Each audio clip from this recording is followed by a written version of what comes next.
Boa noite a todos. Meu nome é Ricardo Correa.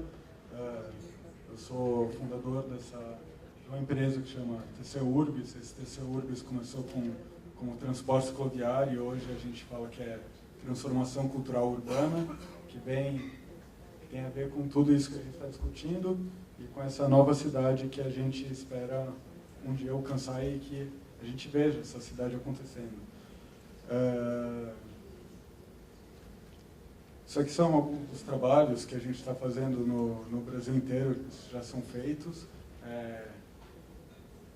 Queria mostrar para o Eduardo Jorge, que não conhece nenhum arquiteto que fez uma ciclovia. Eu apresento uma ciclovia, nossa, a gente apresenta aqui nesse trabalho uma ciclovia implantada, né,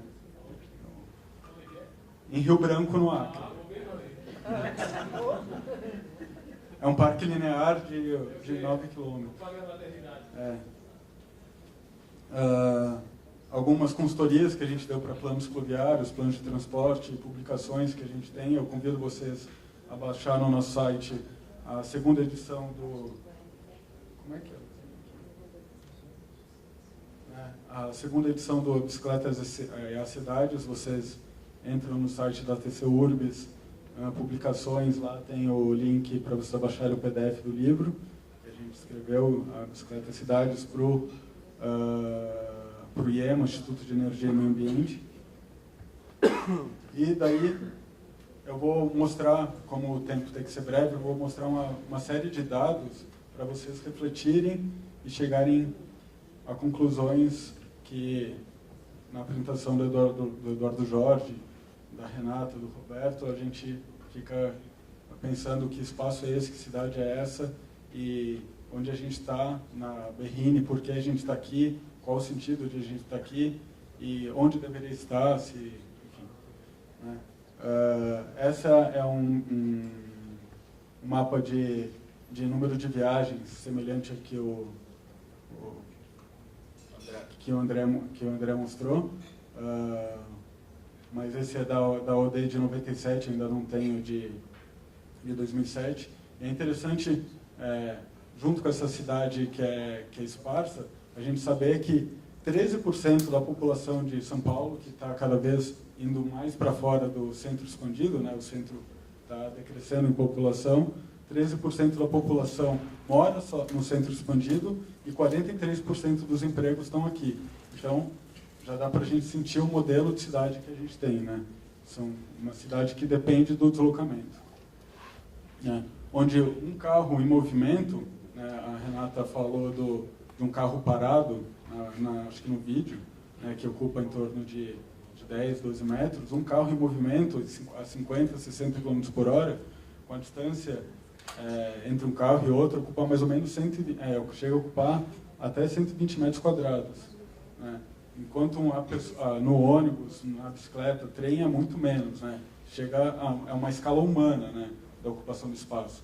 Então, o espaço da cidade é finito, entre os lotes da cidade.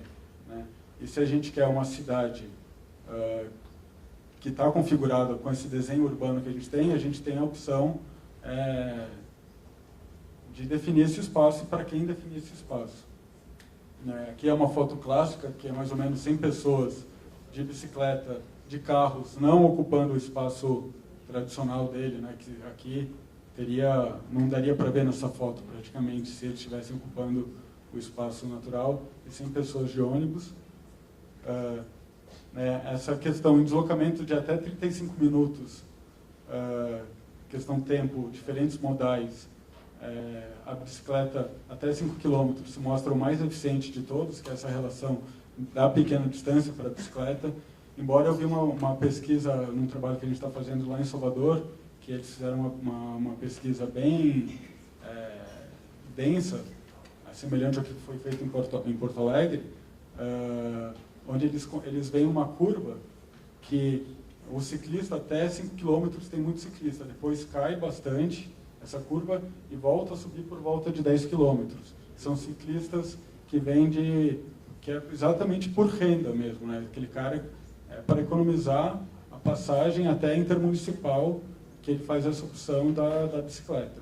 Não essencialmente por por praticidade, agilidade no deslocamento, mas essencialmente por renda, né, esse ciclista de longa distância. Daí, a gente visualizando esse gráfico, a gente vê a importância da intermodalidade, né? Se a gente vai de bicicleta ao trem, eu vou mostrar outro gráfico, você fica mais eficiente que o carro, né? Então, essa questão de como utilizar a intermodalidade em uma cidade segura para ter essa intermodalidade. Esse gráfico que você fez é baseado em que cidade? Esse gráfico é de uma média europeia antes da inserção do programa de bicicletas, que é um programa europeu. Por isso, esse boom que teve na Europa nos últimos 10 anos, Londres, Paris, Madrid, todas essas grandes cidades, com exceção de Lisboa, Barcelona, tudo isso foi planejado há mais de 20 anos. Existe um programa pró-bicicletas europeu, onde todo esse desenho da implantação do VELIB, como deveria ser implantada essa relação com o sistema de transporte coletivo, eles vêm discutindo isso há mais de 20 anos. Então, aqui a gente consegue ter a área de abrangência da bicicleta em 10 minutos, né? E aqui um mapa que nem a CPTM tinha esse mapa, a gente fez esse estudo quando a gente estava desenvolvendo a bicicleta cidades, onde a gente vê que 70% da população mora a 20 minutos de uma estação da CPTM, que é onde está a densidade. Então, se a gente tivesse uma rede cicloviária efetiva, a gente tem que encarar a bicicleta não como um modo de transporte alternativo, mas como uma alternativa de meio de transporte. Um dia eu vou de bicicleta, outro dia eu vou de ônibus, outro dia eu vou de carro, enfim, de acordo com a minha necessidade diária. Você tem uma cidade projetada para oferecer diferentes tipos de deslocamento para as pessoas. Muito mais do que a pessoa que anda só de carro, só anda de carro. A gente tem esse paradigma de botar cada pessoa numa caixinha e acreditar que ela é ciclista. Bem, eu tenho carro, eu ando de 70% dos meus deslocamentos são feitos de bicicleta, mas eu tenho um carro, final de semana, eventualmente eu uso.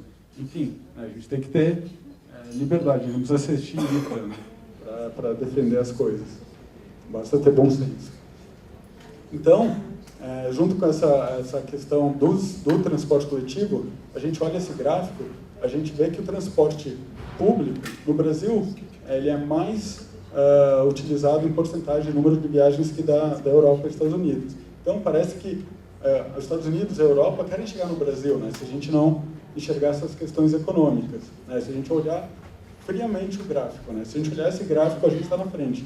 Então, a gente se apoderando da condição socioeconômica que a gente está, a gente tem que projetar a cidade para essas pessoas, né, para o trabalhador, para as pessoas que não têm condição de ter carro. Hoje a gente tem em São Paulo 7 milhões de carros e 1.300.000 saem da garagem todos os dias. Então, não adianta, o desejo de ter carro, o glamour de ter o carro, todo mundo que mora em periferia, em favela, tem carro, mas poucas pessoas têm condição financeira de ter ele, de usar ele. Então, quando essas pessoas começarem a ter condição financeira, com o crescimento econômico, elas vão exigir tirar esse carro da garagem, vão exigir o espaço, o glamour de usar o carro. E quando a gente chegar nisso, a gente não tem uma cidade preparada que nem uma cidade europeia, onde você tem as periferias, as cidades menores, onde é alimentada por bicicleta, carro, e alcança o centro urbano de transporte coletivo. Então, a gente tem que desenhar uma cidade que tem uma expectativa como essa, né? Onde a gente tem 1/3 de viagens a pé, 1/3 de transporte coletivo e 1/3 de transporte individual. E foi assim, historicamente. Vai crescendo a renda da população, o número de viagens vai crescendo de acordo com a demanda. Então, aqui a gente vê o gráfico igual do André, que ele mostrou que o crescimento de acordo com o tipo de viagem, que as viagens de curta duração são a maioria em transporte individual e não motorizado, e a periferia, as pessoas periferia se deslocam em mais tempo. E aqui a realidade, né, onde a mobilidade é dada para as pessoas que têm maior nível de renda. Então, essa Berrini que a gente se preocupa tanto, essa cidade que a gente se preocupa tanto, é uma cidade onde as pessoas de mais baixa renda elas sofrem muito mais por não ter o carro, porque a cidade já é desenhada para o carro já não consegue circular. Se vocês lembrarem daquele primeiro mapa, onde 13% da população mora, então, e toda a massa da população, elas têm que vir para o centro. Então, elas não têm condição nem de fazer mais viagens por dia, né? Isso aqui é o número de viagens por dia de acordo com a renda. Então, quem tem mais renda faz mais viagem porque utiliza o carro, né? Então, que cidade queremos, né? Onde o espaço público ele é finito, né? Então, a gente tem a gente mostrou a imagem dos Estados Unidos. Aqui é o Cebolinha, perto do Ibirapuera, né? E esse planejamento urbano que a gente tem, o modelo que a gente continua implantando hoje, as operações urbanas futuras, eles não levam a uma cidade centralizada, né? Eles levam ao espraiamento, onde a gente não tem uma prioridade de densificação do centro, onde a gente tem nitidamente o centro expandido sem operação urbana e a operação urbana seguindo as rotas viárias expressas, né? Então, a cidade é desenhada para o carro. Então, o modelo que a gente continua desenhando político, as decisões políticas ainda são em cima dessa antiga cidade. Então, a gente pode ter desejo de desenhar uma cidade nova, mas não tem a política de fato acontecendo transversalmente em todas as esferas, desenhando essa cidade que vá para uma nova cidade, né? Que seja uma cidade para toda a população, né? Como foi mostrado, né, a favela lá que existia na continuação que vai permanecer por causa do túnel, semelhante situação aconteceu nas Águas Espraiadas, Berrini, que era a população de baixa renda, ela praticamente ela deixa um pacote, ela guarda aquele local para especulação imobiliária, né? Porque é muito mais barato expulsar a população, muito mais barato expulsar a população de baixa renda do que a população de alta renda. Então, a gente tem situações de convívio entre classes que são típicas da Índia, Bombay, que a gente, pela falta de planejamento, se a gente tivesse uma cidade mais densa, que se adensasse no centro, que tivesse essa política urbana realmente convivendo, a gente não teria fotos como essas, né? Hoje essa população, a gente está morando muito longe, né? Ela morava aqui por querer estar perto do centro, né? A população de baixa renda ela vai formando um anel em torno do centro porque é o desejo dela de atingir o centro. E os custos dos acidentes por modos de transporte, né? Então, a gente tem 57% dos acidentes feitos em automóveis. Vou mostrar alguns custos, onde a Ponte Estaiada, os custos oficiais beiraram 184 milhões, né? E 130 mil viagens por dia. Com esse dinheiro, o que a gente poderia fazer? 184 milhões, né? A gente poderia fazer 150 quilômetros de ciclovia, que beneficiariam os usuários de hoje, né? Sem considerar uma demanda reprimida que não anda de bicicleta porque é inseguro, né? 300 mil viagens dia, né? Aqui os exemplos do Acre, que eu falei, de ciclovias que a gente fez lá. Ou 15 quilômetros de corredores de BRT, de ônibus expresso de alta capacidade, para mais de 750 mil viagens dia. Então, essa é que a gente desenha. A gente prioriza o transporte individual, gasta uma fortuna para o transporte individual, e a gente fala que está fazendo algumas melhorias para o público em geral, que são aqueles outros 2/3 da população. Então, isso aqui é só eu vi, já tinha sido convidado para a palestra, e casualmente eu vi no jornal um empreendimento imobiliário da região oferecendo as ciclovias como uma questão do empreendimento. Eu achei isso fantástico, né? E no encarte do jornal não diz a mesma coisa que aqui.